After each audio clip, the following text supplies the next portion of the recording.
The clatter of the ceramic mug hitting the kitchen tile echoed the shattering of my world. Coffee splashed like dark blood across the pristine floor, mirroring the stains spreading across my soul. Sarah stood there, pale and trembling, her eyes wide with a fear I'd never seen before, a fear that wasn't for me but for herself. "It's not what you think," she choked out, her voice barely a whisper. But it was exactly what I thought. A phone in my hand, her unlocked phone, was a testament to her deceit, a gallery of messages and pictures I wish I could erase from my mind. Liam, her co-worker, the one she told me was just a friend. Liam, who was now the subject of intimate late-night texts and stolen glances and grainy photos. Liam, who was not her husband. The air in our sun-drenched kitchen, usually a haven of laughter and shared breakfast, thickened with unspoken accusations. The scent of burnt toast, once a symbol of our mundane mornings, now smelled of betrayal. We'd been married for 7 years. 7 years of building a life together, a life I thought was strong, founded on mutual respect and love. We'd weathered job losses, family squabbles, and the quiet anxieties of growing up together. Or so I thought.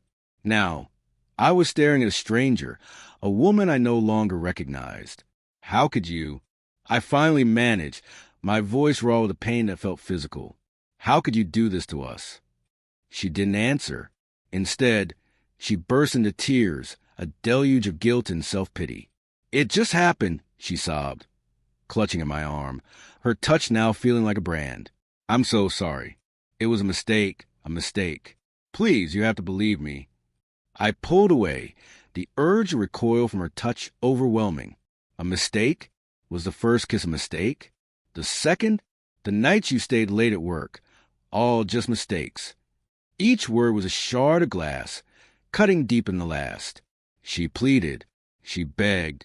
She promised it would never happen again. She swore she loved me, that Liam meant nothing, that this was a temporary lapse in judgment, a moment of weakness she forever regret. "Please, just one last chance," she begged, her voice cracking with desperation. "I swear I'll do anything." The hollow ring of her words bounced around my brain. Anything? What would anything even mean? Would she be able to unkiss him? Untell him she loved him? Unlive the intimacy she had once reserved only for me? The simple truth was, she had already crossed a line I could never uncross. My fingers went to the ring on my left hand, a simple band of platinum, an emblem of a promise she had so carelessly broken. Without a word, I pulled it off and threw it at her, the cold metal striking her cheek with dull thud, leaving a small red mark against her pallor. I didn't wait for her to say anything else. I just walked out. I spent the next few weeks in a haze of anger, hurt, and confusion. I barely ate. I couldn't sleep. My work suffered.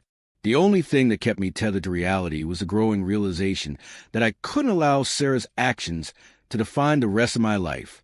She had stolen something valuable from me, something irreplaceable, but she would not steal my future. The initial urge of dramatic confrontation faded, replaced by a calm, cold determination. This wouldn't be about yelling or screaming. This wouldn't be about revenge fueled by rage. Instead, I would focus on reclaiming my life, on building something better from the ashes of our marriage. I started with the apartment. It was our place, filled with memories, both good and bad.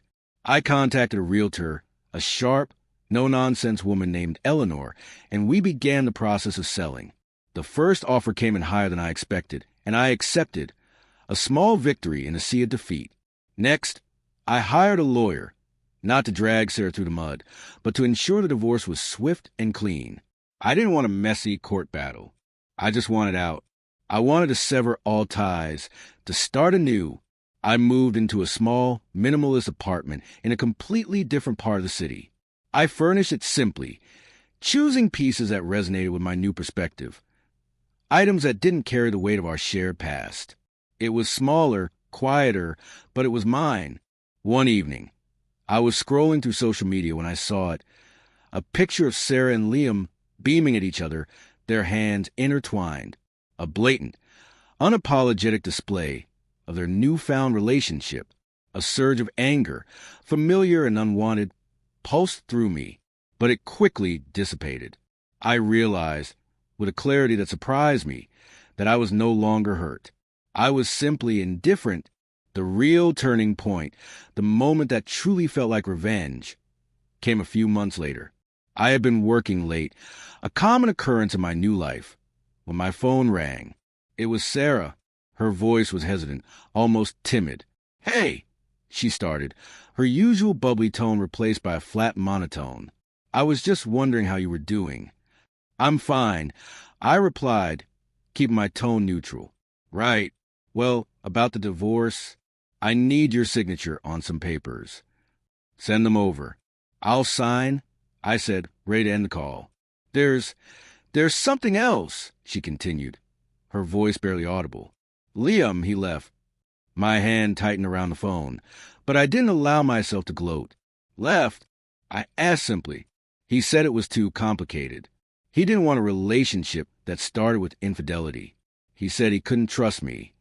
A small smile tugged at the corner of my mouth, a smile that held no satisfaction, but rather a quiet understanding. Karma, it seemed, had a strange way of working. "I see," I said, my tone still calm. "I messed up, didn't I?" she whispered, her voice thick with tears. "You did," I confirmed, the words devoid of malice. "But you'll have to live with that." "See, can we talk sometime?" she asked, a flicker of hope creeping into her voice. "There's nothing to talk about, Sarah," I said, my voice firm. "Final. We're done." I ended the call, a sense of profound peace washing over me. I didn't need to hear her beg. I didn't need to see her grovel. Her punishment wasn't something I had orchestrated. It was something she had brought upon herself. The man she had risked everything for had discarded her. He couldn't trust the woman who had cheated with him. And now, she was facing the consequences of her choices. I didn't gloat. I didn't celebrate. Instead, I just felt free. The weight of her betrayal had finally lifted. I had taken back my life, and I was finally ready to move forward. My revenge wasn't in her suffering, but in my ability to heal and thrive without her. My victory wasn't in her downfall, but in my ascent. I picked up my phone, opened a new app, a dating app. It felt strange, foreign even, after so long of feeling so attached to someone. But it was time. I was ready. It was time to start again, to embrace the possibility of a future free from the ghosts of a failed past. A future filled with the promise of real connection and genuine love. My story wasn't over. It was just the beginning of a new chapter, one that I was determined to write for myself. And this time, it would be a story of healing, strength, and resilience, a story of my own making. The only person who could write that story now was me, and I was ready to begin. So guys, if you all liked today's story, please like the video and subscribe to our channel. And don't forget to press the bell icon. Thank you for watching.